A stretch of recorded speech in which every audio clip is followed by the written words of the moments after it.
দাও, রান্না করতে বসেছি, কি অবস্থা, শান্তি নেই, এমনি নেই গরম, তার মধ্যে কি অবস্থা। আসতে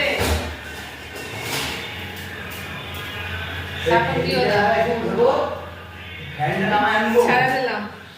আজকে যা অবস্থা আমার, দেখো গাইস, কারেন্টের সব নিয়ে বসেছে।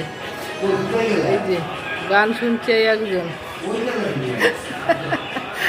এই যে ছড়ানো ছিটানো সব সারা ঘরে তার, আর এই যে একজন নামছে। কি নিয়ে নামলা তুমি? এটা কি? ওই দেখো কবেকার ফ্যান নিয়ে। আমি ঠিক করবো, দিয়ে ঠিক করে আনবো বলছি। ঠিক করবা? হ্যাঁ করো। ফ্যান আর হয় না, 4-5টা ফ্যান।